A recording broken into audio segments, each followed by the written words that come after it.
What is happening, folks? I'm glad to see you back here. It's been a couple of days, and I think you may have seen Prairie Prince on the show a few days ago. It's kind of like a theme this week where we're just talking to some of the world's greatest drummers. Before I get started, though, talking about them, I have to thank my wonderful sponsors at 5 Star Guitars. 5 Star is based in Beaverton, Oregon. That means there is not only no sales tax, but if you use the link below, you hit 5starguitars.com/allaccesslive and use that promo code down at the bottom of All Access 15. You're going to save 15% off of everything you see there, and then add up the no sales tax, and it means that you get the best deals on guitars, accessories. They've got repairs and lessons from professionals like Jennifer Batten, world-class guitarist. So you'll be supporting my sponsor, and you'll also be getting the best instruction or the best deals on gear. So go to 5starguitars.com/allaccesslive and hit that promo code. Now, I have to tell you about my next guest. This is cool. Scotty Pellegrom. We had a first meeting at a Portland, Oregon Guitar Center. He may not even remember this, but we were asked to judge a competition where, if you're not familiar with the drum-off competition, they pit a bunch of drummers against each other with a series of criteria where you look at improvisation, technique, showmanship. There are a handful of categories like that. When Scotty was basing his decision on his criteria, I realized not only did this guy know what he was talking about, but just with his method of communication, you could tell that this dude is world class. He thinks in a different way than a lot of drummers do. So I was scouring for a little clip to be able to share that might give you a sense of who Scotty is, and one of my favorite videos out there. Now, if you're a drummer, you've already seen a ton of videos of this guy doing the 3-piece drum set solo from Drumeo. I know well over 1 million people have watched that just on YouTube alone. But this video I thought was more fun. So come with me for a second and check out this little hang with Scotty P.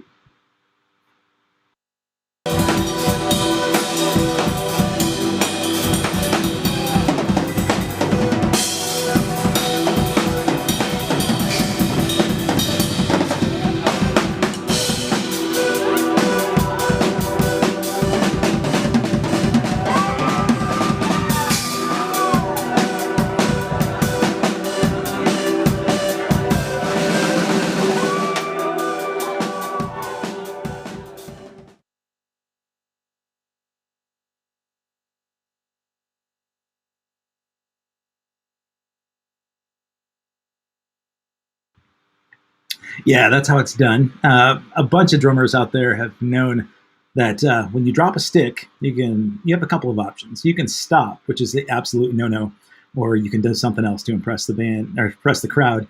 So not only does he not miss a beat, but he also enjoys a good beverage. So with his beverage in hand, I'm going to bring on my buddy, Scotty P. How you doing, bud? Hey. There it is. That's so funny to see that video. I love it. You know, I forgot about that. Where was that gig? That was at Founders Brewery in Grand Rapids, Michigan. And let me recall. I got to curate that entire night. So it was like the Scott Pellegrom trio plus like all of my friends, which kind of always happens. Like if I book myself as a trio, there will always be like a septet. Yeah. You know, bringing the party with. But John Suplee was on that gig. Kevin Cozell was on that gig, and a lot of other people. And I remember that moment too because I love that track. John Suplee wrote that track, and we always did a drummer DJ thing back and forth. He's also a killing bass player. And that track I loved, but I always heard it backwards. So it was fun to solo over. And of course, I fell on my face and dropped my stick, so I grabbed a beer. Some people do fall on their face when you drop a stick. Yeah. You know, with the world kind of going back to normalcy, that's never going to happen. But when bands start out there playing again, I took a friend of mine out to see a local cover band doing 70s yacht rock stuff on Saturday. And a lot of guys that may have been playing in their basement or studio, when they get in front of a crowd again, it's a different experience, right? So watching my buddy on drums, I had my phone up shooting some live video right behind him. And 3 stick drops in a row. He was doing it wasn't Lido Shuffle, but it was something like that. Where he had a real quick molar method thing, and he dropped one, looks back at me, didn't miss a beat with his left hand. He kept the snare going, but then he grabs another one, sheepish grin. Then he drops that one. So the third drop, I realized I just got to turn my phone off because the poor dude is like, he's struggling with it. But we've all had experiences where on the drop, people turn around, they hear something drop out, and so the experience on stage is kind of like you've made the biggest foul on the planet, and when the band turns around and looks at you, then the crowd knows, right? The best thing you can do is either own it, or you're so quick with the grab, right, that you just keep the show going. But your touch was the best, man. Not only did you play it all one-handed, including the one-handed snare roll, which that is, you got a great handle on that. But I loved just the casual drink. Like, it totally meant to do it. I just needed a chance to get my drink, right? So that's why I drop a stick. And I was actually told that floor toms, the reason you have 2 of them, one is to like hold your drinks. Right. Yeah. So you don't have to reach over cross-handed thing. But that was a really fun night, and it was funny because I think for me that was one of my first like completely unintentional viral videos, or like first start, because I remember that went all over like Reddit and Chive, and like it was just people are hitting me up from all over from when I had already been touring. They're like, bro, we're seeing you here. And you over here, and now there's like memes about you, and I'm like, what the hell? I mean, people always make fun of me because like most of the time when I'm on the gig, I'm eating food, and having drinks because I'm coming from the gig before or the session before, and I just got so used to being behind the drums that no matter what, I'd be on the phone sometimes on a gig, like booking the next thing, and like, okay, we got a session tomorrow, and I'm gonna eat some of these fries, and it just kind of made it like, this is what you do, this is what you asked for. So that's the hustle. Man. Yeah, that's the hustle. There was a rumor. Have you heard the rumor about Vinny that called you at a gig when he was doing Sting, that set 10 Summoners Travels gig, and they were playing in I think it was in Greece at one of like the historic classic, like outdoor amphitheaters, and the rumor about him fighting with his girlfriend. So they're playing 7 days, right? The tune is an odd meter, and Sting hears him playing. He turns around, and Vinny's playing, and he's got one hand, and he's talking to his girlfriend, yelling at his girlfriend, and Sting like let him go at that point after. And I don't know if that's true or not, but the rumor was good, and I thought we've all been on those gigs where the distractions, dual tasking. You know what, man? If you're going to work this business, you got to be able to handle a couple of different roles, right? So you really have to. Before we get into that, like speaking of the roles. If you're watching this on anything else other than YouTube, I see that a handful of you guys are on Facebook and one on Twitch. So I want you to do this. I want you to go to this link below. Go to youtube.com/allaccesslive with Kevin Rankin. It's a long one, so I'm going to leave it up for a second. But if you've not done so, please go to that link below, hit the subscribe button, then hit the bell. You'll be notified about the upcoming episodes. And you can go back and look at 204 other episodes that I've had since May of last year. So that's been my hustle, right? So, when I wasn't gigging, I had to do something that not only connected me with my buddies, but also provided me an opportunity to sort of express myself and try to stay, in touch with pals. So I'm going back then to when you and I first met. Did you remember that the Guitar Center? I do. It was funny as you were saying things. All like there's a few like points and times in my life, and also places, cities, humans, where I can be like, this is where my life changed. This is where I found even more of my calling, or more of myself, or more of my people. And the Upper Peninsula, Marquette, Michigan, where Northern Michigan University is a really, really important place to me. Okay. And I left there to Portland. Okay. And Portland was like my birth of freakdom. Like, whoa, this place embraces so much beauty and culture from all around, from every angle, inside out. I just knew it was a place I had to go. Like when I was like, because we didn't have social media and stuff like that. It was like, I was reading articles. People that were traveling were bringing me like the Willamette Week or, something like that to me and be like, dude, there's bands everywhere. People are still trying to do like the 90s thing. And like, you should go and check this place out. I was only 18. Out of all the places, I I was like, I'll go to LA, I'll go to New York, I'll go to Chicago, I'll go to Nashville and hang and study and do the audition stuff. But I just knew like I had to go to Portland. Did you know anybody here? No. Oh, wow. The way it kind of happened, I was on a walk on the Grand Haven Pier one night, and I bumped into a couple. It was probably around 1 a.m, and they looked really intriguing. And I just kind of said, hey, what's up, blah, blah, blah. And they're like, blah, blah, blah, blah, blah. You know, I'm actually from this area, but my partner here is from Portland, and we're just back from a little bit. And I'm like, really? I've been hearing a lot about Portland, and I was actually planning on moving there. And they're like, well, that sounds crazy, but I actually have a room that's opening up in 2 months in Portland.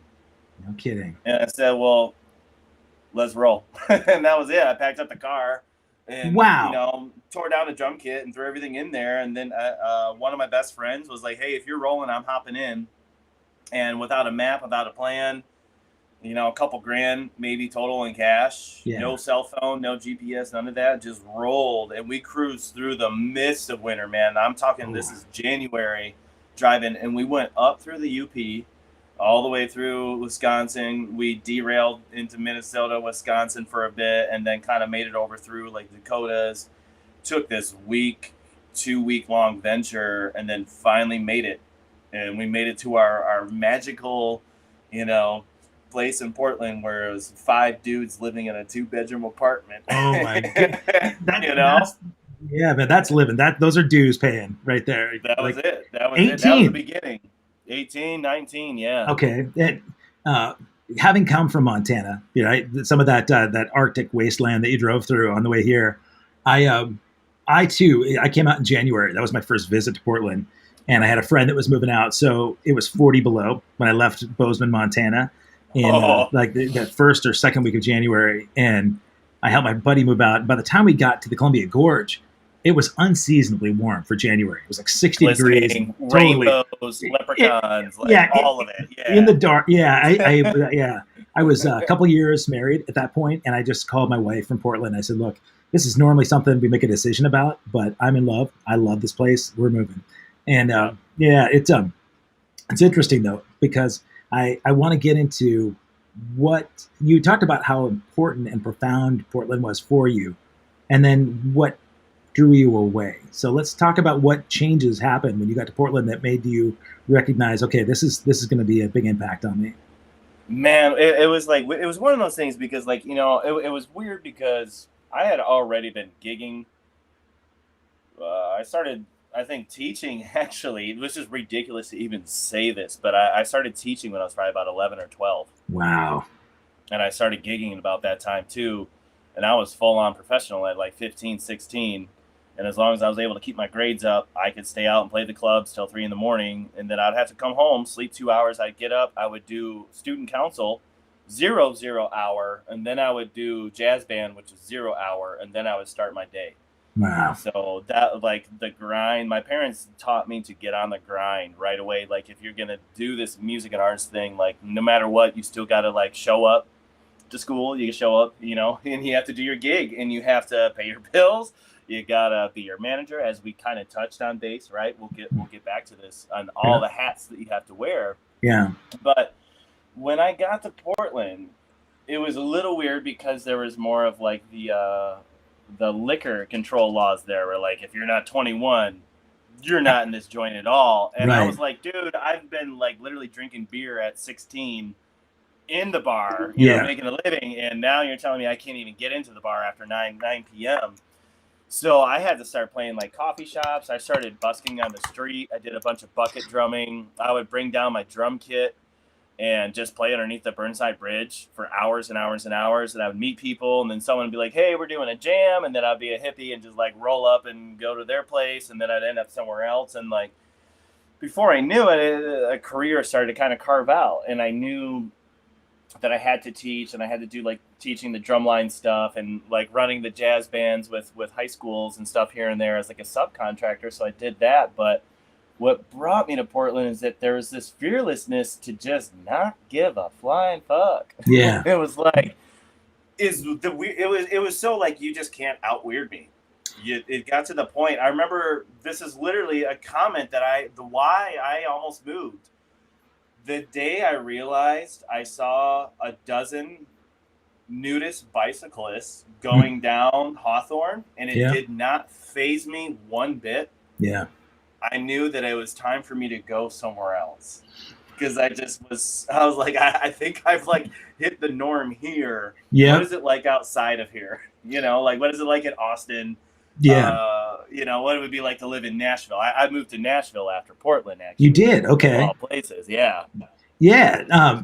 Okay. So we'll get into that in a moment, but I was just going to tell you, after 27 years of being in Portland, I'm right there with you now. Like, to me, during the pandemic, I realized, you know what, this is not my community as much anymore, and the thing is, Portlandia became that sort of tongue-in-cheek, laughing stock thing where people tried way too hard to make Portland weird. And when you have to Yeah. force something to be weird, then it loses authenticity, right? So it's just no It's not there longer. anymore. Yeah. Yeah, and I recognize that, and a lot of people are splitting from here to go to like Texas or someplace else because Yeah. like homeless issues and whatever kind of divisive politics stuff. And the thing is, that stuff is everywhere, no matter what It's state, everywhere. what, Absolutely. and It's how it's handled. yeah, I know we're going to get like political, but like it's definitely different from state to state, sure, and city to city, and region to region. yeah, Like how things are handled on the West Coast are very different than how they're handled in the Midwest or the East Coast. right. You know? Yeah, but what you saw, it's interesting when you saw that Portland no longer held the allure that it did early on. So it's like you're going from wisdom, right? You came, you experienced it, you appreciated it, and took advantage of the benefits, and then you realized, what can I do for Scotty P to expand all sorts of things for you? Your career and your outlook, and so going to Nashville now. You and I both know a lot of people that go to Nashville and they go running with their tail between their legs afterward after a few months because it's tight, click. It's hard to get gigs, Oh, and if you're an outsider, it's hard to break in. So tell me about the arrival of Nashville and what that was like for you. it was a world. It's the same thing too. Like I mean, as we're developing this story here, while I'm in Portland, I'm still driving back to Michigan and I'm booking my own gigs, being my own band leader, and like touring around Michigan for a week or two so I can see friends and family, and then I'll cruise back.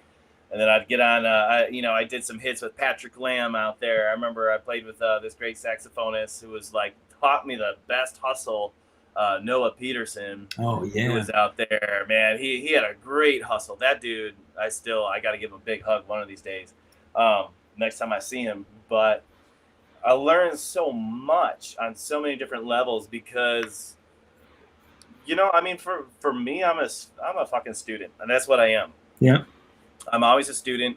I will always be a student. I think I always joke with people like whether it's like mentally, emotionally, musically. I'm always in repair. I'm always trying to work. I'm always trying to improve, and I never feel like I'm there yet. And wherever I go, there's a sense of awareness that I want to obtain. And when I went to Portland, everyone was like, "Yes, we care about plants. We care about nature. We care about like the sun rising, the sun setting, and we care about celebrating harvest moons." And it was just like this. There's a lot of different reasons to celebrate being alive, mm, to eat really good food, and to celebrate great music, or to even celebrate the fact that we wanted to get together and have a community and play some bad songs, but eat great food and just love each other. yeah, It was like that movement that wasn't happening really anywhere else in the US at that time. And that was like my dose of the 60s or my dose of the 70s. sure, Was that time there because it was like it's that Portlandia. Like Portland was so Portland when I was there. right. It's not anymore, right? You're right, But man. like they still were protecting like all the rights out there on where you could build and what you can do and what you can't do, and like there was a lot of the heart and the soul of the city people are trying to preserve and doing it by arts, versus Yeah, than knocking shit down and building it up. So right. at that time I just learned so much, and I was turned on to so many things that I had a lot of questions about. And then it kind of hit me like at this time was like, okay, like I'm making a living right now in the Pacific Northwest, and I came here from a farm, in Michigan. Yeah, And where do I go now? Like, where else do I go? What do my mentors do? What did my ancestors do with their careers, you know? And Nashville started to appeal to me. And I Okay. didn't know why. It just did, because it was everything opposite. Like, it was fried food. It was real conservative. It was tons of country. It was dressing up sharp and looking nice, being very male, you know. Yeah. You got the I'm twang. not that, you know. Right. But I do love Southern cooking. And the Yeah. funny thing is I am a farm boy, and I have all that masculine side too. So I'm like, what is up with Nashville? Why is it this hotbed? And to me, it wasn't Nashville itself. I mean, that was the hub in the industry, but it was everything that was around the South Okay. that led to Nashville and around Nashville. The food, the culture, the history, the good, the bad, Mm-hmm. the avenues of where people had to tour when they would end up sometimes with their careers starting or ending. It was Nashville. And I was able to, just by luck, sit in. I wasn't able to perform or say a flipping thing. I actually was asked a couple times for my opinion, but I got to watch a ton of sessions. Oh, wow. Yeah. It's like, yo, man, we dig you. We know what you're up. I mean, you're not ready yet because this is our turf, but if you want to see how this is done, you can come. So Really? I watch all these sessions and how they go down. And that's when I started to learn and go, okay, maybe there's a thing with writing, arranging, being a producer. Maybe there's something with being a musical director. Maybe there's something being a band leader. Yeah. But I hadn't really hit it yet, because I was like, Scotty, if you're your own dude and you can do clinics, you can do lessons, you can do sessions, you can be a sideman, you can run your own band, you're your own business, you're always going to work. And that was just kind of taught to me from my dad. I mean, he raised and bred exotic birds.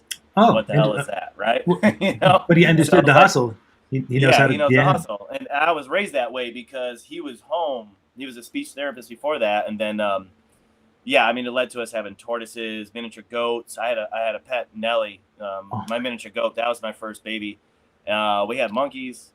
Oh my God! Wow. It was insane, dude. It was insane. That's a whole nother world that explains who I am and why I am now. And I was going to say, do. I could see the parallels, man. A lot of people say it. They're like, oh shit, I had a buddy that I think we've probably cut 20 records together, but we've never even been able to hang out because our schedules never align. And we were on 2 gigs in a row where we got to go, like, basically just swimming in natural water springs and eat, just amazing northern veggies for a day. And we talked about our upbringing, and he's like, holy shit, now that you say that, it explains everything. Yeah. He was like, that sums it up. I get you now. Yeah.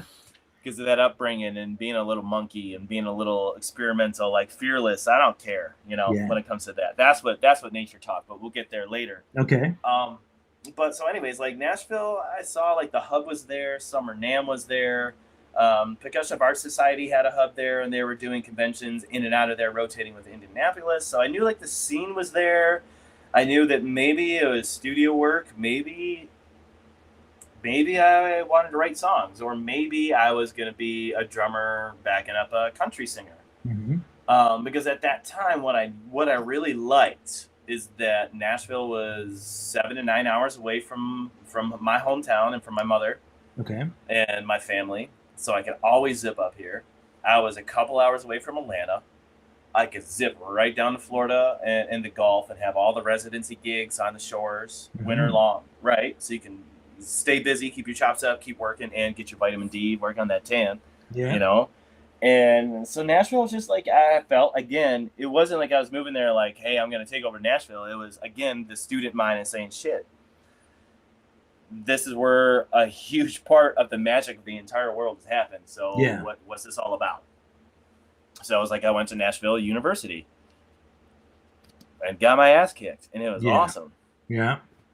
Yeah, the metaphoric university, the walking in there and getting the school of real life studio sessions and having. Think you're hot, man. Oh, dude, walk into a pizza parlor, and there's some dudes in their 80s, cigarettes hanging out of them, drinking a pitcher, and they're just blazing tunes. Yeah, and they're like, okay, I'm not shit. Honestly. Great. That was my first experience with you. We were judging, and I sat down and watched you play on a snare drum, and I said, "Oh my God!" I sat there and watched these people that we were judging, and I think you and I had this conversation about that then. that I hated being asked to do that stuff. Number Yeah. one, I didn't feel like I was qualified to make a decision. But number two, I don't like saying somebody's better than, right? I mean, because there's a Right. rock drummer and a Yeah. gospel chops drummer and a great jazz drummer. And you're like, man, everybody's got good qualities. It doesn't matter if they're a brand new player, too, if there's innovation and something unique. And Yeah. so the innovation part, I would think, no matter where Scott Pellegrom goes, dude, you bring something that nobody else does. And I'm sure you've heard this. And I thought about stylistically, I thought about what I see in you in terms of trying to compare you to someone, right? And I see a little Benny Greb, I see a little Jojo Mayer, right? And then there's a whole other aspect because those guys are both, in my eyes, like just incredibly dynamic, incredibly unique in the way that they craft rhythms and music melody with their drumming.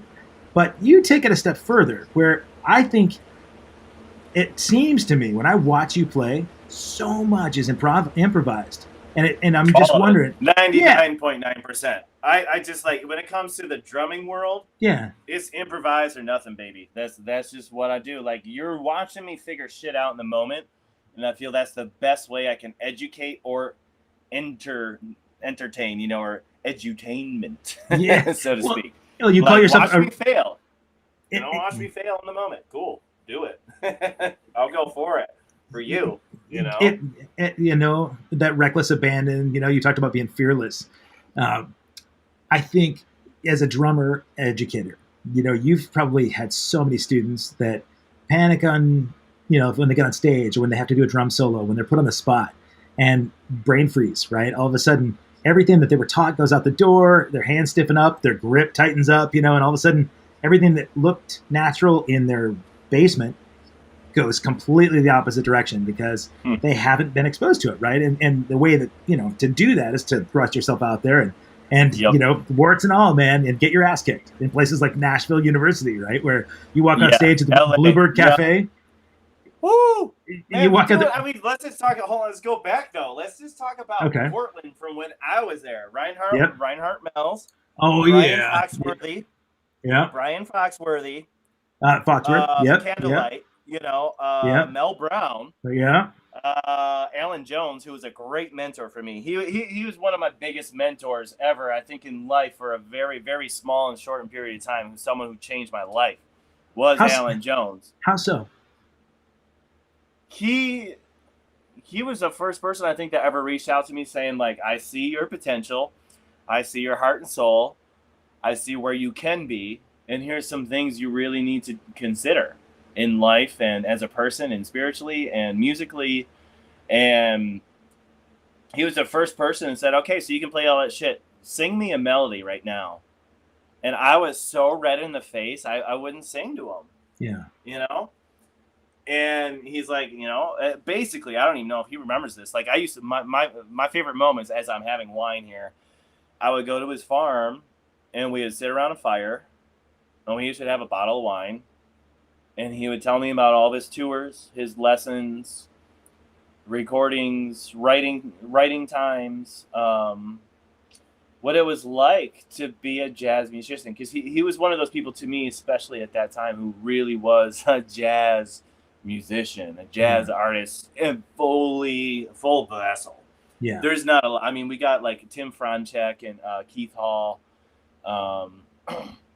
We have some guys like that here in Michigan that are literally the truth when it comes to being a vessel of jazz. But to me, Alan was that. And like, he literally just reached out to me. He's like, it was the first time that someone was at such a high level, had done so much musically and things on some level, where he's like, bro, I think I could help you.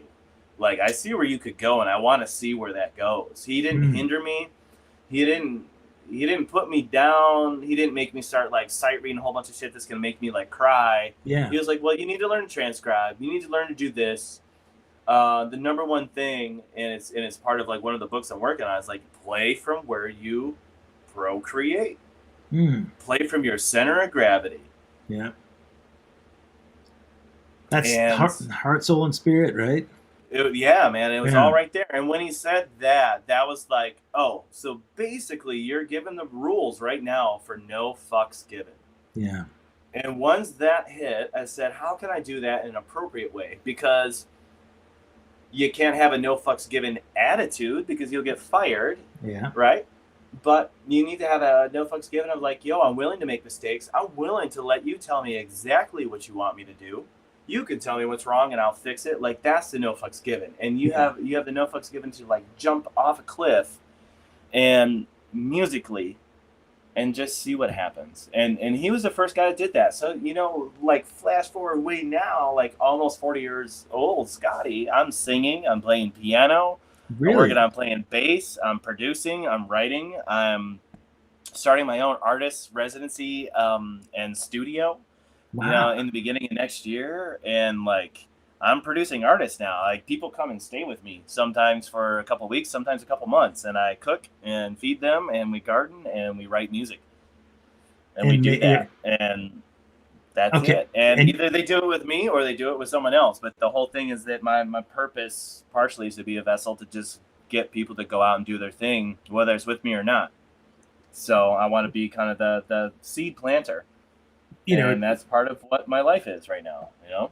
It seems like you've took what Alan provided you and as a conduit to them finding their voice. You know, it sounds like you took his inspiration and then took it one step further, having them come in and be fully immersed in Scotty P's, you know, sort of world, gardening, you know, staying there with you, eating together, and doing a community-based sort of, you know, experience. That would, I would think, you know, as the studio goes, we've all been in those situations, right, where you walk into a studio and it's cold and sterile, and the direction is just lifeless, right? And so the recordings oftentimes come out that way. You're a remarkable artist if you can make it feel warm when walking into a situation like that. But it seems like it'd almost be impossible not to in your state, right? I mean, if you're walking into your studio and working with your production, and you know, you would resonate more with you as a producer, engineer, you know, I would think. I hope so. Yeah. I mean, that one of the things that really blew me away, that kind of dawned me, it kind of bonked me on the head the last couple of years. Like, I joke, you know, I went from this position of like, I had been really drummer centric focused most of my life because I knew that was going to be my business, right? Okay. Like, I knew if I was like Scotty drummer dude and I did my thing and I had control one way or another, I would make a living and be able to get around the world learning more shit. So I could teach it, so I could learn more shit, so I could teach it, so I could produce something to make money, to learn more stuff, right? It was just that thing that just keeps feeding, right? Yeah. And that was the thing that was just so important. And then it hit me, and it was like, dude, like, two of my favorite producers in the world, Rick Rubin and Daniel Lanois, Canadian, right? And I didn't even realize for so long how much they have influenced me my entire life, because all of my favorite records, songs, beats, hits, anything that I ever thought was important to me in my life came from almost those two dudes. Wow. Yeah.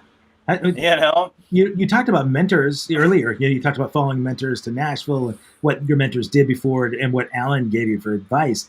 But using mentorship, say like a Rick Rubin, you know, I was just listening to the Mark Maron podcast with him the other day, and I did too. I finished it up yesterday. Actually, it was a fun one by accident. It just came up, and I was like, "Oh yeah, I'm gonna absolutely." I love Mark Maron. Man. Yeah, awesome. Of course. You know, and the we'll go off on that tangent later, but the Rick Rubin part, you could tell that because Mark respected and revered him. But he also, at the beginning of that, he was uncomfortable. While at first, Mark sounded that way, but Rick wasn't. He's like, dude, just chill, man. We'll have fun. He put Mark at ease, which was great. And he talked a little bit about his Zen state and what he does to keep himself centered. And also then went into what makes a good record, like what he hears. And a lot of it was stripping everything away, right? The simplicity. And so stripping things away, and I mean, when I think about that, how it parallels with what you've done, you know, every video clip that's gone viral out there, it's amazing. Because when I see that stuff, I think, yeah, I know that dude from Little Old Guitar Center. You're the same. Yeah. You're the same drum shop, man. Yeah, but you know what? I mean, you're Dave Peterson, Tony, and all those guys. Of course, man. You know, Tony Esperanza. I love those guys. I love Tony. Good guy, man. Yep, Good guy, amazing drummer, amazing builder. for sure. But Yeah, shout out to him. you were able to take a stripped down environment, whether, guys that feel like the only way that they can express their vision is through, 4 rack toms, 2 floors, 3 chinas, and a myriad of pedals. I've seen you do it on a chair. I've seen you just chop out on a chair with as much tonality and variation as any of those guys with these big ass drum kits. You take a Terry Bozzio monster kit, and then you've got you on a chair. And I could hear. I got to fill in on Terrio's kit, by the way. Oh, at the drum channel. Kit. It was a drummer day for Guitar Center. Oh my god! At the premises, and there's video somewhere. He wasn't feeling well, and it's funny because I took video clip of his kit being moved to the stage. And just his kit moving on wheels was so musical. I lost my shit. Oh, because you're hearing chimes go. Awesome. The chimes and the gongs and the bells and everything's, diatonic tuning and all this stuff that's going on. It was just like so rad. And then they're like, it was like 5 minutes before they get on, and it was like Don Lombardi and John Good came over and they're like, "Hey man, so any chance you want to fill in for Terry tonight?" I was like, hell yeah. Oh my god, that is great. I ran up on stage, and it's somewhere. I'm like, my only goal is to touch everything. Yeah. It was like they call this jazz kit. It was smaller, but it was still not 8 bass drums in my house. Yeah, I think there's only 5. 4, something like that. But you did. You hit everything and just improvised a solo. Man. Yeah, and this is where it came from. There's 2 people again. I go back to Marquette. Because Dr. James Strain taught me to look at a snare drum, to use a snare drum to see all of your time. Right? As you can see, even from your lugs or whatever, you have your 1, 2, 3, 4. You can squeeze in your 1, 2, 3, 4, 5, 6, 1, 2, 3, 4, 5, 6, 7. All your time fits within the snare drum. And when you're using brushes, you can actually move and sound, play, and feel a whole note, half note, quarter note, eighth note, 16th note, 32nd note, right? Which people neglect because we only think about, how fast we can play it, how close we put it together, but not the actual musical where it would affect clarinet or saxophone or guitar vocals, right? So he was like, man, this is how you can see it. This is how you can feel it. And then I got into this world like, oh my God, the entire universe is inside of the snare drum, So I took this study where I just practiced like late at night. I didn't sleep. I had a lot of problems sleeping for a number of years. So I would stay up late at night. This is when I was in the UP, and we were literally having like 4 or 6 feet of snow, just miserable winter, one of the worst winters I've ever experienced in my life. So I just locked myself in the way and practiced on a snare drum with brushes and hands in the dark. And then flash forward, because I could talk about that for hours, if not days. But flash forward, Scotty is now 21 in Portland, able to play a bunch of gigs, able to go out and have some drinks legally, not get in trouble. Every time the boys and the girls came back to Scotty's apartment, there was a snare drum with nothing on it and a drum throne. And everyone, when they came in from the after party, would throw stuff on the snare drum. And then the objective is that I had to make music with everything on the snare drum. Nice. And if I couldn't do it, I had to drink and someone could punch me in the arm. Oh, but if I could do it, then they could get drunk, right? And I couldn't punch all of them because I was still entertaining. So I thought it was a fair trade, right? Sure. So it was and the one dude that hit me is still a good buddy of mine. He's out there. He's massive. I think I still had damage from him. He's like 4 times my size. He's a bouncer. He's my motivator. Yeah, he's my bouncer. And they're just like, go, drum monkey. Entertain me. Here's a credit card. Here's a tampon. Here's a box of matches. Here's some car keys. Here's a joint. Here's an empty beer can. Do stuff. Entertain me. And I was like, whoa. And I felt like kind of like being on a Whose Line Is It Anyway? Okay. Like a stand-up comedy thing, like improv, like just being challenged, like can you entertain or not? And if you can't figure it out, what can you do quickly to show someone that you have no idea what to do? Yeah. And then you throw it on and go to the next thing. So it taught me to like entertain in the moment, which quickly became something very popular later on stage, and got me to do like stuff with like South by Southwest and TedX and like, you know, all these other things down the road. So it was, I really pinpoint a big part of my life of Marquette, Michigan, Upper Peninsula, Michigan, and Portland for being just huge parts of my life because of there was not an endless resource of creativity there from anyone. Yeah, man.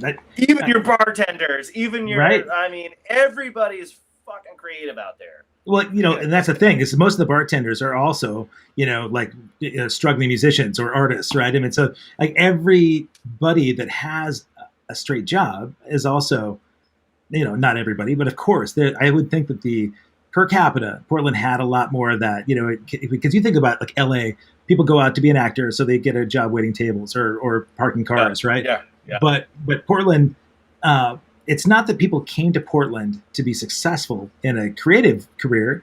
That started to happen, right? But people were here because they were creative. It was exactly. Like they came there to be creative. Yeah, they didn't go there to get famous or to get rich, or like that pipe dream that could happen in certain parts, right? That did happen and is really tricky now. But people went to Portland, especially because they're like, I can just be creative there the rest of my life and I'll never be judged. Judgment, that's it. Yeah. I will never be more awkward than the person next to me. I will never be weirder than the person in front of me or behind me. Like, no matter what you do, you could just be like, I serve ice cream and I make like sculptures out of toothpicks. Yeah. You could do that the rest of your life and people will fucking love you and you could be welcome to just do that and that's your purpose. There wasn't like, now are you going to go to Hollywood and make this a thing and you're going to sell it for billions of dollars? It's just like, no, you can just be there. Right. And just be cool and just be weird and like celebrate that on your weekend instead of just going and getting fucked up at a bar. You throw this crazy house party where people make a ton of wild sculptures and food and do like act out some like scenes that they wrote from a play and then someone writes some beats and then there was a beatboxer. Yeah. It was like the wildest stuff for me. You know, every time I went out to Portland, like it was way cooler to go to a house party there. Oh yeah. Than it was to go to a bar. Sure. Do you bring some of that back with you to what was for like, sure? Yeah, no, that's like to the vibe, to the scene, to the studio, to teaching, to everything. Now it's all about that vibe and the weirdness and just trying to create things that are memorable. Because number one, I mean, yeah, we all try to do this as a living or do it as a living, you know, and thankfully able to, but it's not about that. Yeah, right. Yeah. It's about that we're here documenting our time on Earth. And some of us do it with music and symbols and signs and whatever it is, but that was the beautiful thing. That's what I really loved about Portland as well. Okay, so you talked about we're here to document our time on Earth. Almost every podcast, there's no format. Man, I love just being able to roll with this. One of the things I like to ask, though, is about people's legacy. You know, like what they would want to be remembered for, what they want to be known for. You talked about documenting your time on Earth. So what is it that you would like? Do you have children? I don't know. Okay. I have a 1-year-old mini Australian Shepherd named Phoenix Bjork Pellegrom. Oh, beautiful. Okay. She's Icelandic. Bjork is like, yep. She's a very Icelandic American Australian Shepherd born in Michigan. Yeah. Okay. Very majestic ambassador to I kind of call her like the intergalactic space ambassador for Earth or whatever. And then we have Pegasus. That's my other child. And then all my other children are drummers. Yeah. And artists and people that are, you know, have like, some people have fucking gotten Grammys. Some people have, we just got 6 Emmys for a fucking documentary we did. Like, shit is happening, you know, and I feel very thankful that like a lot of my children are, no matter what, they're all still playing, whether it's in church or their own band or at home, or they're teaching their kids, or they're teaching it because they're in school and they'll use, you know, percussion and singing along toward the end of the school. But like so many, I mean, hundreds to thousands of people now I have taught still play. That's fucking crazy. It is. I mean, really, it shows the impact, you know, that you made a connection with people and they were able to transfer their understanding or interpretation of what you brought to their own life, which is gorgeous. So if you think about those as your children, right? So when at the end of your days, when you're looking back at Scotty P's legacy, what is it that you want those children to remember about you? But I just for me, it's really honest. It's like I'm inspired by Robin Hood. I want to rob from the rich and give to the poor. I want to be Karate Kid. I want to wax on and wax off, motherfucker, and take down that badass that fucking shit up, right? Yeah. Those are my heroes. Same thing with Ghostbusters. Those three, that's like my business idol. That's my philosophy. That's my spirituality. I love it. I want people to take care of each other. I want you to be able to do something, and if you have extra money or if you have extra food or extra time to give it, because we don't all have a lot of money or we don't have a lot of extra time, but every little bit fucking counts. And like if you adopt a dog or adopt a cat, or you let someone, you just look them in the eye and say, you look gorgeous today, that could change someone's life. That could actually save somebody's life. Truth. And we're in this weird fucked up period where everyone wants to like fight against each other, and like we're all made of the same shit. And we're trying to fight and argue. And why don't we just do this whole like, think global but act local, and like take care of each other, do the things that you can, be thankful. If you see some shit that's going wrong, try to step out and make sure you can take care of it, or at least, without saying too much. And I think it all applies with music, because that's just what you learn on the road, because you have to tour. You're on the road. You're in different time zones. You have jet lag. You might be like a vegan, gluten-free, raw foodist, and now you're in the South, and all it is just like not that. You have to find all these ways to sustain and to be happy. It's like you're a Siddhartha. Yeah, sure. And you're a monk, you're a shepherd. You're trying to figure this shit out while you're trying to figure out a career and how to sustain your life or a family life or something, and have a legacy to live on. And for me, right now, I've stayed kind of quiet the last couple of years because I'm documenting a ton of stuff. I have a lot of masterclasses coming out. I have a record that's coming out that I'm super excited about. That's also a sample pack and a play along record. Wow. Okay. And I have a book that's really close to being finished. And then I have my entire life study of basically hand to feet control, understanding for everybody's body. We're going to start filming pretty soon here in the fall. And I have a lot of old stuff that was passed down to me from like Buddy Rich teachings that I've been able to study privately now for about a year. And I now have figured out, and I haven't been able to share with anybody yet. So there's a lot of cool stuff I can show people. That's like, I kind of feel like if I could hit the restart button on the drumming world, I would say everything that we've ever been taught on how to hold a drumstick, forget it completely. And just remember that you have a body that works for you. You bet. And to use all of that. That's the most important thing. I think the biggest problem any of us with as drummers is the connection we have with the drumstick and what we can't make it do or what it won't let us do, right? Yeah. And a big part of it is how we're shown right off the bat how to hold it and what our relationship is. It's not healthy. Sure. Yeah. When you see the guys that really understand that, I mean, that the Moeller method, the way that fluidity kind of comes out of the wrist motion.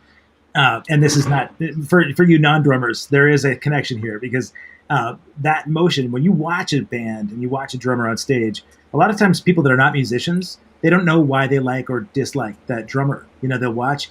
And if the drummer looks so comfortable and fluid and the band is vibing off that, they know that that's right. They don't know why it's right, but then when you see a drummer that's pained and stiff and the band is square because of that, sort of rigidity, then the guy's been, like he missed the point or he missed the opportunity to really get the lifeblood of expressing yourself through the drums. We're dancing. Yeah. You do that great, man. I remember that about seeing you. It was a long time ago, but when you move with your body and you dance, people feel that, and it looks good. There's no hindering of that groove when you're moving freely, right? While that shit's going on, It looks great too. Yeah, well, okay. So I mean, there is an element of aesthetic, right? You've got to have that. But for me, it's funny, man, because we've played in so many different kinds of music. I mean, the bands you've played with, and I've had gigs across the board. From jazz and country gigs to metal things. And I remember one of the metal bands I was playing in that they'd been signed, but the singer's mom was the manager, and she said, "Why are you always smiling when you're playing?" And I said, "Because I love to play, man. That's like it's the thing I'm on." And she said, "But there's no smiling in heavy metal." And I said, "There's also no moms as managers in heavy metal, But yeah, how heavy metal is that? Yeah, but I mean, I watch you play too, and it's not even like you're drumming.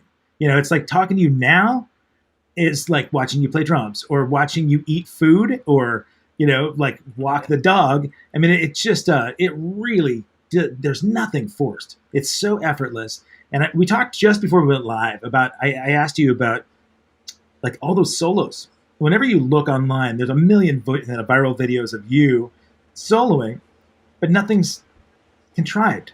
Like the guys that go like none of it. JP Bouvet, right? He's talked about going off. He's genius, man. He's a great. wicked drummer. But I remember him saying, I dropped out of Berkeley one session before finishing school because I got to the finals in the drum off and I had to go to LA, and so I left college because I wanted to focus on practicing my solo, practicing until I didn't have to think about it anymore, which is the complete opposite of your direction. So you were, like if Scotty P was competing in one of these events, would you just roll in completely free and just like? Well, I did. I actually, because I made it to, when was it? 2006. I was the top 4 finalists in LA. And I improvised the whole, I didn't even know what the hell I was doing. I just like rolled through it. And then I was at the finals. And I was the last one to go. And I remember just going like, I heard everybody here. I know what they can do. And I know I could like kind of bark at them or play at them with all the same chops. But they already did that. They displayed that. So I'm going to go opposite. So I completely, like you can find it, 2006, Guitar Center drum off. I don't know who put it up because it wasn't me. Okay. Someone got it. It's up. There's some views on it. Yeah, sure. And I start chill as fuck. Yeah. Compared to coming out with all this crazy stuff. And Questlove was there. Travis Barker was right on the side. Stephen Perkins was there. Thomas Lang. Like all my favorite drummers are there. I got to vibe with them and develop relationships with them there. Which is a whole another thing is that like I didn't win that night as the drummer, but I was called the crowd favorite as the best musician. Yeah. Yeah, and that was what clicked for me. Is like, okay, bro, you're not a drummer, you're a musician. Yeah. Right now, you're a drummer, but you are like a musician, and that's kind of like where you need to move, and that's where you want things to go, right? So that's where my shit kind of came from. Most guys that won drum offs are not the guys that have gone on to land career gigs. And it's sort of like the American Idol syndrome. There are a few exceptions, right? But for the most part, the guys that were creative, the guys that were musical, people saw Scotty P and they're like, that's who I want representing my music, right? I don't need the guy that's like flailing and doing, like double bass at, 240. I need somebody that can actually can communicate with me and help me communicate my message. And I'm sure that happens over and over again with you as an instructor, right? People want to play fast and you're like, okay, fast is fun when you feel it, but to get there, I love the idea that everything is improvised because everything, yeah, man. Well, I don't see things as fast or slow either. Even when I'm talking to students, it's a spatial thing to keep inside of your head of how close together are things and how far apart. Okay. Is the frequency very fast, closer together, or is it farther apart? Because when I hear something at 300 BPM, dude, I hear it at 50. I hear everything in slow motion. Really? If people tell me I'm playing fast, to me it's very, very, very slow because I hear music in such a slow motion. Really? It is like drool method to me. If I hear this, I'm hearing like this in my brain. And I'm like, okay. So like it taught me when I started though, I heard it the other way, and that Sure. was anxious as fuck. And then you're like, how do I fit notes in here? Yeah. You know. So it went the other way, and now I just see things as like, are they closer together? Or are they further apart? Interesting. And that could be so, and that gives me so much freedom because then I'm not trying to quantize stuff. Yeah. Because I want it to have our ancestral vibe.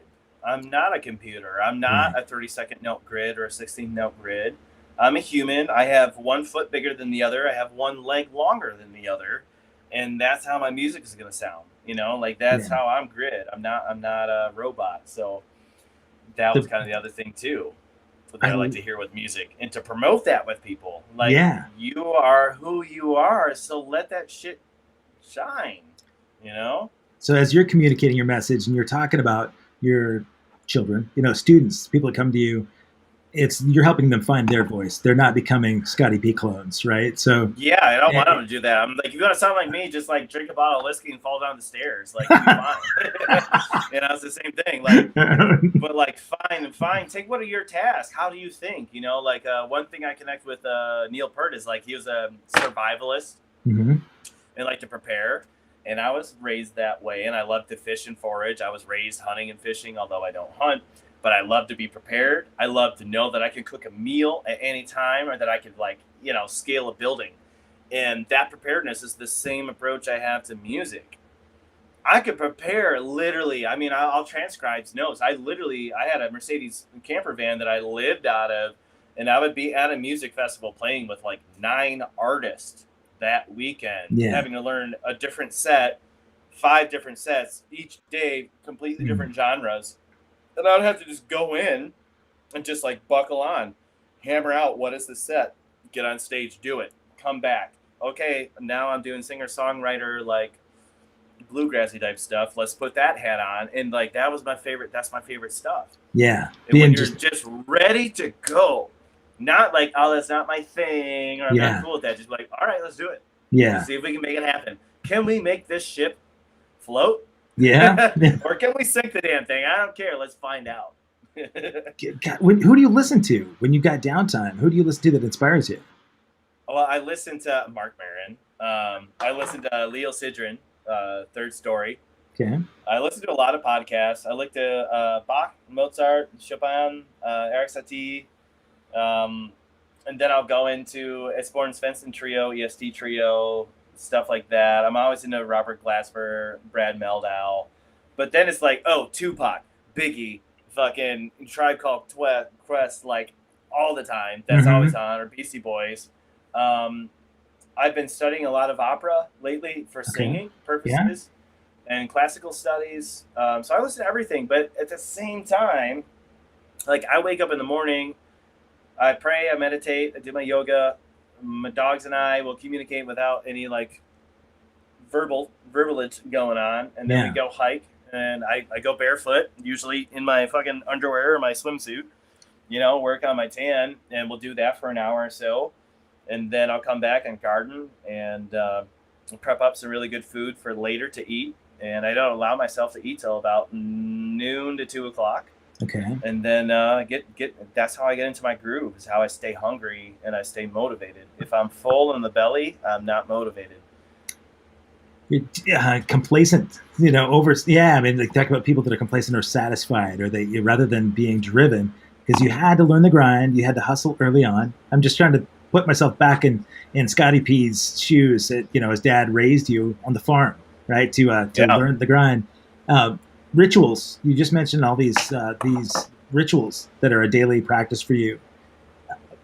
Honestly, during the pandemic, that was where rituals became more important to me. And I could relate to a lot of what you were just saying about like being out. I tried to get out 8 minutes from my house. There's a demonstration forest, hundreds of miles of trails back there in the woods that I was taking my dog. And what I learned a lot from my dog, right? I got this pug. He's a badass, and he's amazing, man. And he doesn't know he's a pug, so he's fast as hell, like the Australian Shepherd. And got a big attitude, probably big time. Confident.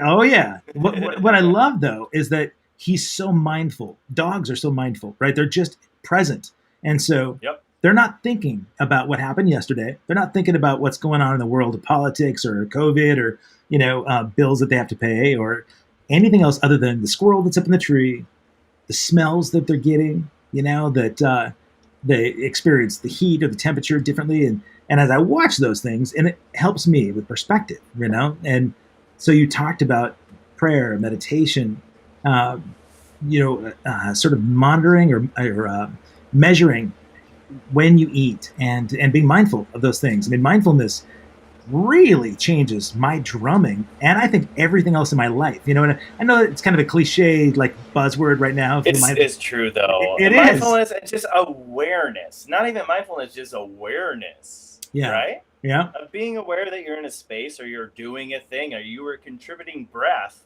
to this room right now. Yeah. Like that is something that's really important. I think you're right on with that. I love continue because I was listening. I didn't want to interrupt. But you know what? I feel you. I feel you too, right. man. And you and I haven't seen each other in over a decade. It's been a long time. But I feel the benefit of like social media is that there are benefits and there are cons, right? But the benefits are that I feel like it's only been weeks since you and I sat in Guitar Center and talked. Because dude, when I this is like I've been able to do a lot of cool interviews that I get excited about, but this one is like heavy for me because this is a huge birth of my entire world. Sure. Like the real birth of SCOTTY started in really up in Marquette, Michigan, and then it just launched into Portlandia and got fucking weird from there, right? Yeah. And I feel like we were just hanging out in Guitar Center, just talking about life and what it's like to tour, or do we want to go down the Clackamas River sometime? Yeah. Just like that. Like it was just yesterday. I just found yesterday I had to pick up some remaining artifacts from my mother's house, right? And the video from a Guitar Center performance I did in 2003 or something. Oh my God! VHS. Wow. Really? Okay. I think you're in it. You're in that video. Wow. That's it's messed up, dude. Yeah, it's funny because that truly is a lifetime ago for all of us, But you talked about how Portland was like the birth of that. For me, the pandemic was a birth of a different side of me. The completely different.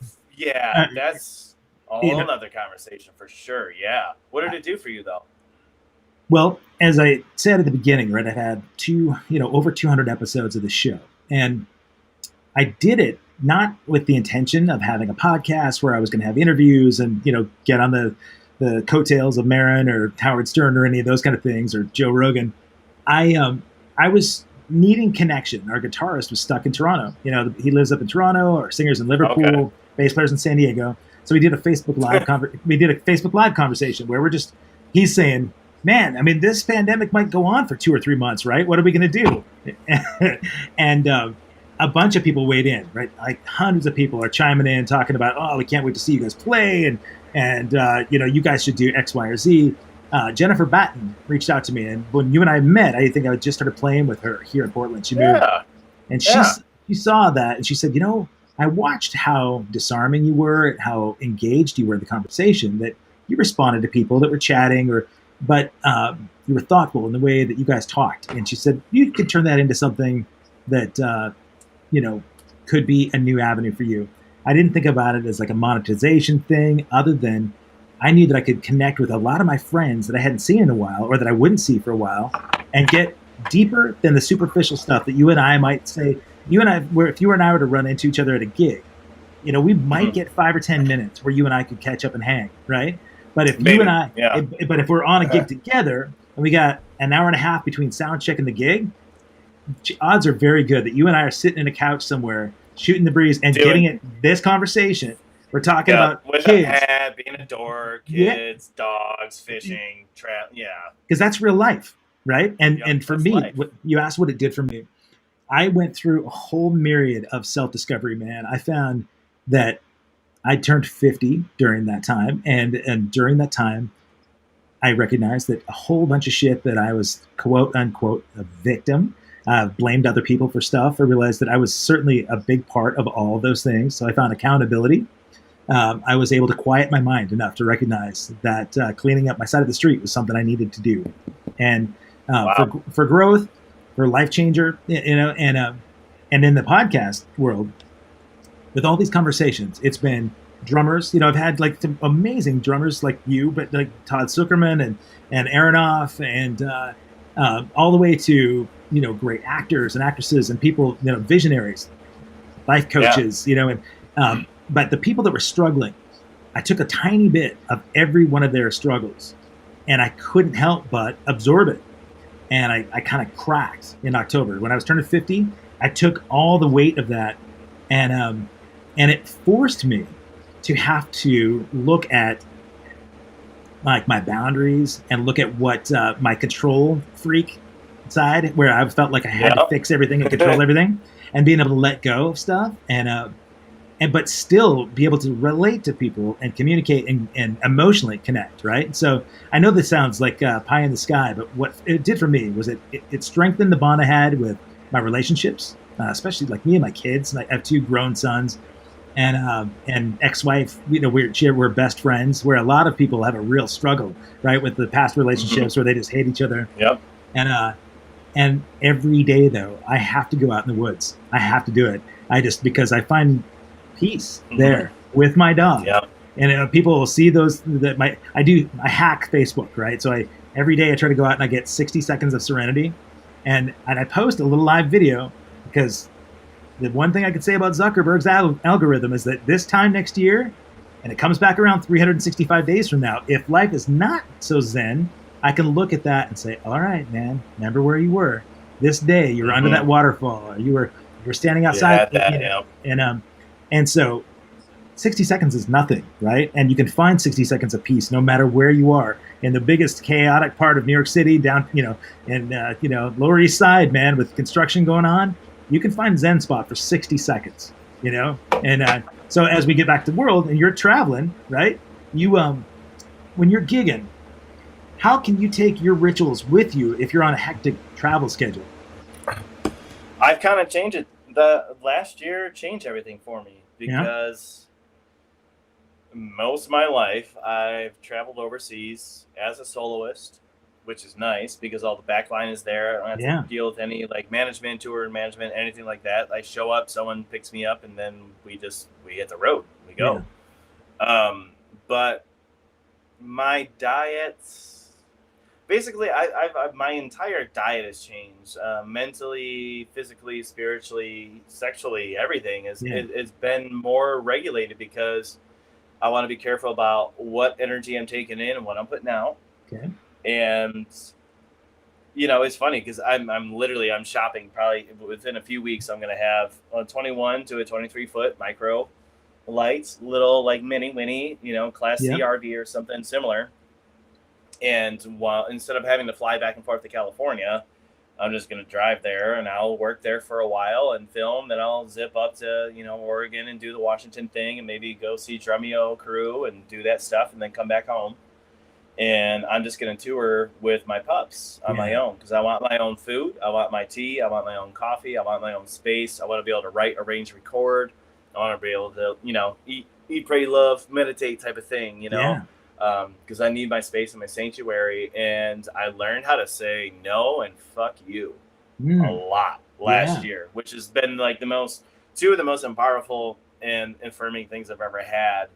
And I learned how to sleep, Mm. which also changed a lot for me.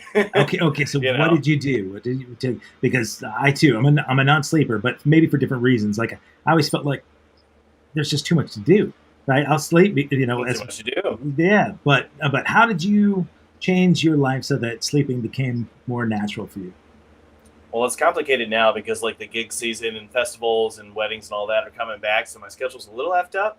But what I did is no matter what, for a long time, I up until this past week, because I have not abided by this for about the last year, I get up at about 6 a.m. No matter how I'm feeling, no matter what I'm thinking, no matter what the weather is, and I just get up. I don't say a damn thing, and I just start preparing my day. I get my coffee ready. I start, whatever going.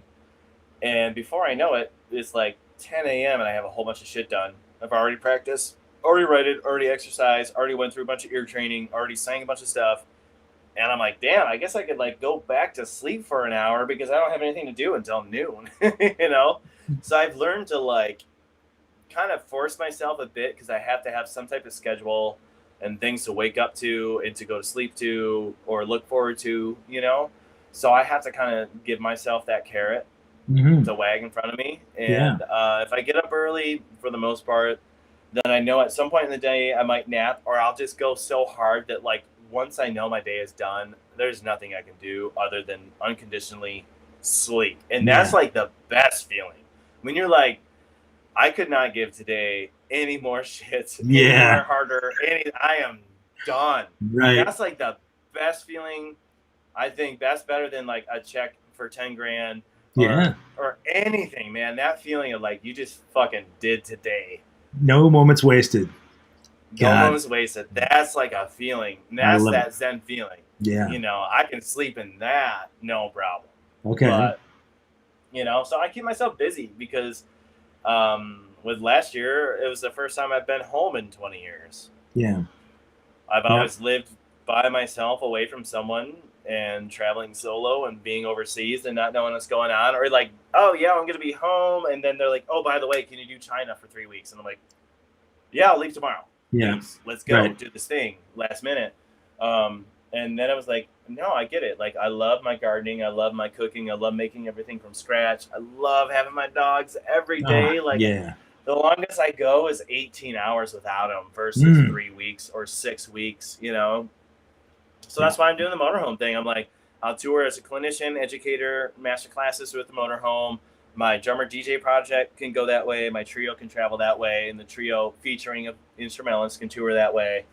And then I can do the podcasts and the writing and arranging on the road. Yeah.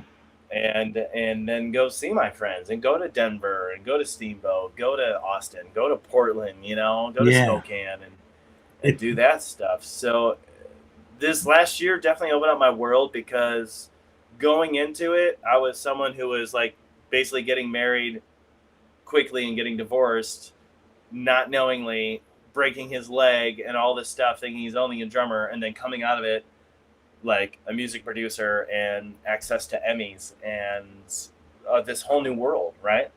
So last year birthed a lot of great stuff, I think, for a lot of people, which is very, very exciting. I'm excited, man. I mean, you know, we know a lot of people though that have said, "Oh, man, the pandemic killed my opportunities," right, and took all these things away, rather than looking at the opportunities that were there. Everyone's asleep right now. People are sleeping right now. There's a lot of opportunity everywhere you go. It's like cryptocurrency, man. Like right now, if you're not sleeping and you're doing stuff and you're pushing forward, you're going to be a lot further ahead than you think. Even if you're looking at your Instagram numbers right now, like people are sleeping. And I would never say the pandemic held me back. I was like, fuck that. I was like, that's not the one thing that's going to hold me back. People can let the way through it. I love it. I mean, and I'd say it's inspiring, and it's, you know, whether you're trying to or not, you know, that imparts inspiration for a lot of people that are struggling with that kind of incentive or the motivation, you know. But if they can see, you know, and you've probably unintentionally influenced people in this way that they watch these videos that are out there that, you know, they show how you can fly by the seat of your pants. You drop a stick and all, you know, and then you make an event out of it, and it becomes viral. Nothing was intentional. Nothing was contrived. It just became that because it was authentic, right? And you're, you know, the way that you play, the way that you're, you know, you're put on the spot. And I would say, hey, Scotty, you've got a glass in your hand and you've got no drumsticks in that room. But, you know, play me a melody or give me some kind of rhythmic sort of expression. Like if I put you on that spot, you can go. Yeah, ready, set, go. Every time, like... right,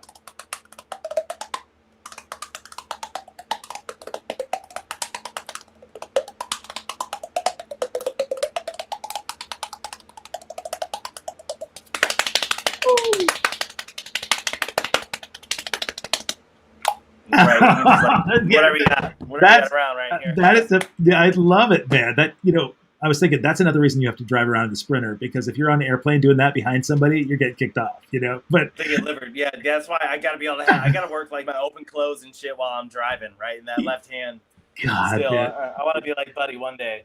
But I, yeah, no, that's kind of where I got, because I mean, to me, it was like, what is a quality of life? Like, I'm not going to sacrifice art for someone. I'm not going to sacrifice finance for someone else. I want to be able to live. Like, I found a way. A lot of us have found a way to survive. Like, being an artist is nothing new.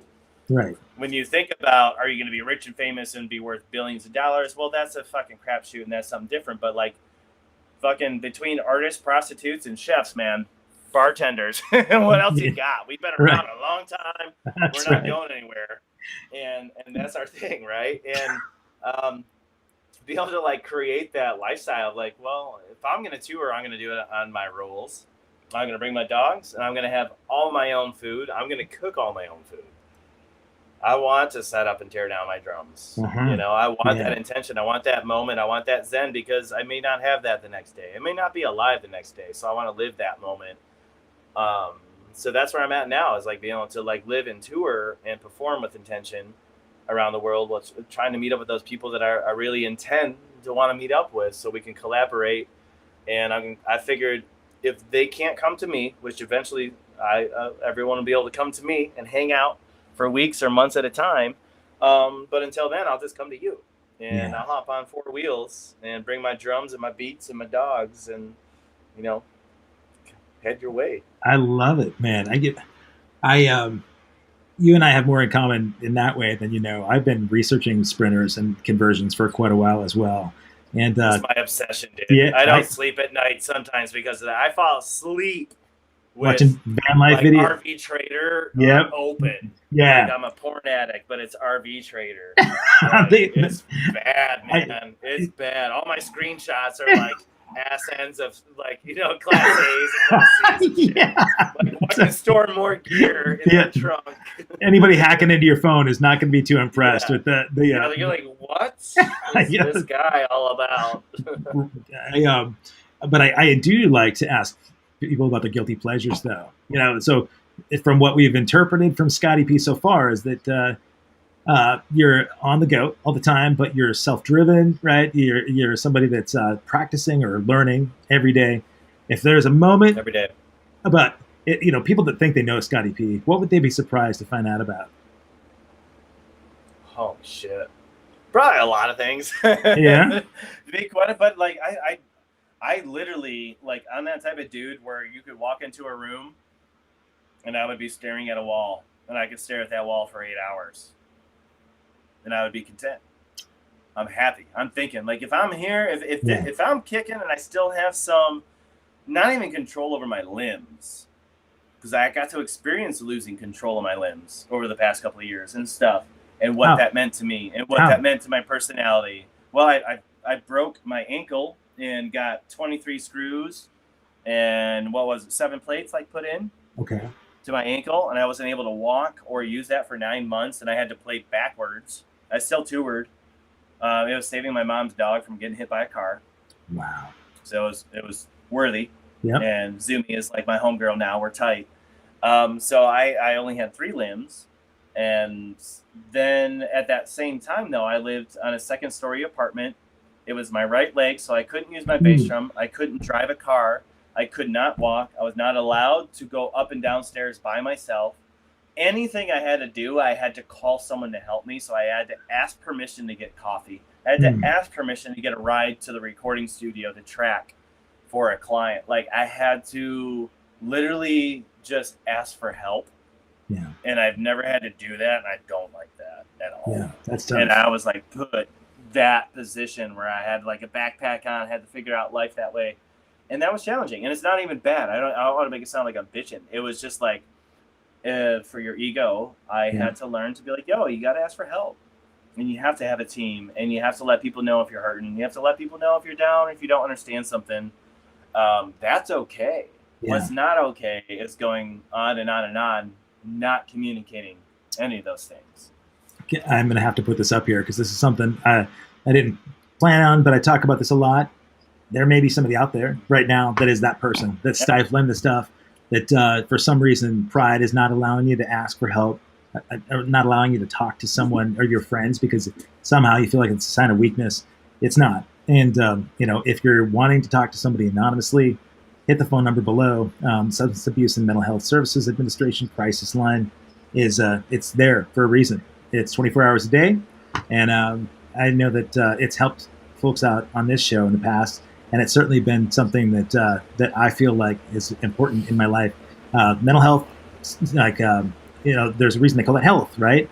It's health. It's yeah. People are too shy because if you some said stigma. It was your elbow, if it was your elbow health, how's Right. your elbow health, right? People would be Right. like, I don't know, but it's like, how's your dick health? Okay, I don't know if I want to talk about that, right? Yeah, But right. it's like mental health, man. That's what drives the vehicle. It's that in your heart, and it's like Yeah. it's okay if you're heartbroken or having a hard time. Talk to people, open up about it. Yeah. Tell your friends, tell your family, write about it, journal about it, go to therapy, to counseling, go to group sessions, because that shit's important. It really Because is. a lot of people hide it like it's a weakness, but that's what we need to embrace as a culture, because that's like writing our history in time. If you actually openly like speak about what you're going through right now in this life, you can help contribute to our history and to Yep. our arts and to our music. So it's really important to do that and to never be shy. I've had a lot of low times. I always have struggled, with anxiety, social anxiety, and depression my whole life. Yeah. And it's crazy because I get on a stage and I won't shut the fuck up. And then you Yep. have me walk into a bar where I may not know people, and I'm like that shy kid that wants to run out the door, Yeah. So it's like, don't shy from that stuff, Yeah. Like, mental health is health. Sometimes things feel good mentally. Think about it as your gut. Whatever you're putting into your gut is going to come out, right? And it's going to be okay. And it's going to have a purpose on how it came out, and it should be a good thing. And if what you don't like what's coming out, then you got to think about what you're putting in. Yeah. So it's okay. Like your brain is just like your gut, and it can absorb a lot of beauty and positivity. You just have to strengthen that muscle and that love, and really open up to that, and treat it like your gut, treat it like your heart, treat it like you're a runner, because that's what makes you you. Yeah. That's what's so beautiful. And last year was a lot of struggle for a lot of people. We lost a lot of beautiful people. Yeah. Because of last year, Yeah. So yeah. Always be open about that. Don't be shy about that shit at all. It's, and it's really, but in your position, people look up to you for a variety of reasons. I mean, it's one thing to have sort of viral visibility or got a lot of views on YouTube or Instagram or whatever, but people that get to know you and know the real you, where they can talk to you about that kind of stuff, and they realize, man, this dude, seems fearless, yet he's open to talking about anxiety, in a room. And if you can be vulnerable, that's like one of those things that if pride doesn't allow you to be vulnerable, you're cheating yourself out of really living life without, being able to feel it. And I love that authenticity. That's the most beautiful life, man. I mean, Yeah. that's like that beautiful, like that like throws back like the life is like a box of chocolates. Yeah. Right? Right. Like Forrest Gump thing, because you can have those beautiful moments if you're just open to it anywhere. And man, I've had some fucked up times. Some of my best times actually, when I was like really depressed and trying to figure out who is Scotty in his like early 20s, I would be sitting on a park bench, and someone from the street sat down next to me, and we just started chatting. Yeah. And hours went by, and there was like this magical sage kind of came and told me about their life and what was going on. And then it put my thing into perspective. And then I was like, okay, I guess everything isn't as overwhelming. And then if I zoom out and look at the bigger picture of me next to this person and all these other people, I guess I'm okay. Man, that perspective is so key, right? Yeah. I mean, It's tough, though. It's tough when it's here. Yep. Yeah. Being able to, sort of be objective about it, having that, you talked about the person from the street, that's a big part of my life. I had a homeless outreach that I started with a girlfriend years ago that we're trying to impact the homeless sort of the houseless, with a more positive way, trying to find social services for them or medical services, dental service, getting them, sleeping bags if they're struggling and living on the concrete. But most importantly, the idea behind our organization was compassion through music, and we'd bring in live bands. We'd bring my first event. My old high school bandmate is now the music teacher at a high school that I went to in Montana. He brought 70 of his kids out with 2 buses, and they brought supplies to donate to, you know, people on the streets, but they brought all their instruments, and we had this massive concert downtown Portland. And I said, if you get nothing else out of this, I want you to sit down and talk to somebody here, make eye contact, and ask their story, you know, because that's somebody's mom, dad, brother, sister, kid, and a lot of times those people are invisible, you know, to people. It's uncomfortable to see somebody on the side of the street, or, you know, they're camped out, you know, and if people don't really have an understanding, or they're ignorant about, you know, where those people come from, there's a judgment that may be improperly placed, right? And you can get perspective from any one of those people, whether they've got a mental illness or a drug or alcohol addiction, or, you know, or a variety of things. A lot of those things came from having to be on the street. And you know, if you asked, what got you here? You know, tell me about your life. And if things were different, where would you want to be? You know, because I think about that, like, you know, for myself a lot too. Like, if the change of events or turn of events happened in a different way, how would I think that I could handle this? Or, you know, if Scotty P was not a drummer or a rhythmist. I mean, I love the term, right? Because you're an artist, right? A drummer. The rhythmist title is really cool, and I, you know, that you go into that quite a bit on your website, which people should hit, by the way, Scotty Pellegrom or scottpellegrom.com. But you know, if Scott wasn't a drummer, tell me what maybe a different career that you might have. Videographer, photographer, artist, chef, writer, medicine man. I know when I watched Wizard of Oz in the beginning, and they had like the medicine man, you know, it's kind of in the beginning of that show. That character really resonated with me, and I've always kind of been that. Like, I'm a herbologist, you know, I'm a forager, I'm a naturalist, and I study botany, and I love to do whatever I can to kind of cure and aid myself with the, you know, the herbs and the stuff that are of the earth. So I'm really inspired by that. But it's like anything that's just like DIY. I cannot have someone above me telling me what the fuck to do. Yeah. I just couldn't do it. Fuck that. I just couldn't. You could not pay me enough money. I just wouldn't. Unemployable. Because even, you know, just unemployable. Yeah. You cannot, like, I want to enjoy life, man, because, you know, as far as I know, this might be my one and only life here, right here. Yeah. And it's pretty awesome.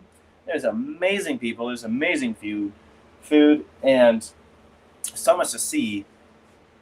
I just want to live it. I want to be in the moment. I want to enjoy it. And I would be a carpenter, man. I would be a farmer. I would do anything. I would be a plumber. I would do anything other than have to work for the man 9 to 5. Because we all know that you can do different things if you want to supplement your income, which allows us crazy creatives things like podcasts and, you know, books and all these other cool things, you know. So it gives us a chance of things to work on as well. Man, I could not give you a direct answer, but that's like run a zoo and an amusement park, you know, just something wild, something that doesn't make sense and is complicated, just like music. Something frustrating and never has like an end gratitude result of, oh, you did it, right? Right. Yeah, it's game over. You won. Music is never that. Right. You know what? Yeah, music is never that. That's why I love it. It's like I feel younger every day that I'm alive, because I start to figure out this gift, this coding that we are given called music, and it's unbelievable. And there are so many questions to be answered and so many answers to be questioned. Yeah. Because of it. And I feel young every day because I sit down and go, man, I didn't think about it like this. Right. So we're lucky. We're truly blessed, you know, and it brought us together. Yeah. That's how we met. After all these years, we can vibe and chat for however long we've been going on. Yeah. And you know what I hear more than anything else, man, is just, you know, honesty. I mean, I really hear that in you, and that's one of the things I admire. You know, when I see, you know, social media posts about you, I hear you speak your mind, you speak your truth, and you're honest about your truth. You know, I love the values that you hold and express. And, you know, as we talked about this stuff, I think it just encourages people to be open, vulnerable, fearless. You know, I mean, we don't know how many days we have left. We don't know how many lives we might have. But we do have we don't today. know how many Kurt Cobains are out there, baby. That's Like, man. let it out. Yeah, I love it. God, I love it. A handful of you guys, like I said, a handful of you guys are watching this Facebook, Twitch. I would love it very much if you've not done so. First, do me a favor. Go to scottpellegrom.com. Just bookmark that because you can go back and embed it and you can check out videos. You can look at his publications. You can see what he's got going on with his trio and his band and life on the road in the Sprinter as soon as the dust starts doing that. But then I want you to go to the YouTube channel. Go to youtube.com/allaccesslive with Kevin Rankin. Bookmark it. There's a lot of really, I think, meaningful conversations.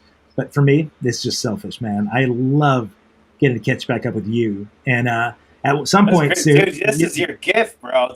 You are fucking good at this. This is like, we're just. I mean, you're good at drumming, man. You got that shit down. You got good looks, but you're a really good host. Like, this is your thing, man. Like, I listen to podcasts more than I listen to music. That's my thing. I went through 4th of July. I listened to 12 podcasts in a row. That's what I did on my 4th of July. Yeah. I just listened to them because I love the flow. And man, you just got it. Like you got that vibe. You got the voice. You know what's up. You know how to roll with the punches. You know how to improvise. You have the right questions for the right thing, and you're letting the truth be known, right? You're letting things out and letting people talk about it, and that's what's most important. That's what we need. There's a lot to be learned from listening, and I not only do I want you to understand the admiration, but I think more people need to know that side of Scotty P. They get to see all those badass, wicked viral videos, and they think, all right, the dude's got chops, but it's much cooler to know that not only does he have chops, but you're a real progressive thinker. It's going to make an impact on the world. You're going to leave the planet better than when you got here. And that's all we can hope for, right? So it's the way to go. So I really appreciate you guys all being here. Stick around. We've got some fun guests coming up. Mickey Thomas from Starship and Josh Thompson from Wang Chung Cutting Crew, and his solo project is amazing. So those will be coming up next week. Be in Newport Beach on Saturday with a flock of seagulls, and we'll see you in Belgium in a couple of weeks with a flock of seagulls as well. So, Scotty Pellegrom, I really appreciate it, man. You are my hero. Thank you. You're my hero. Watching. You guys have a beautiful week, everyone.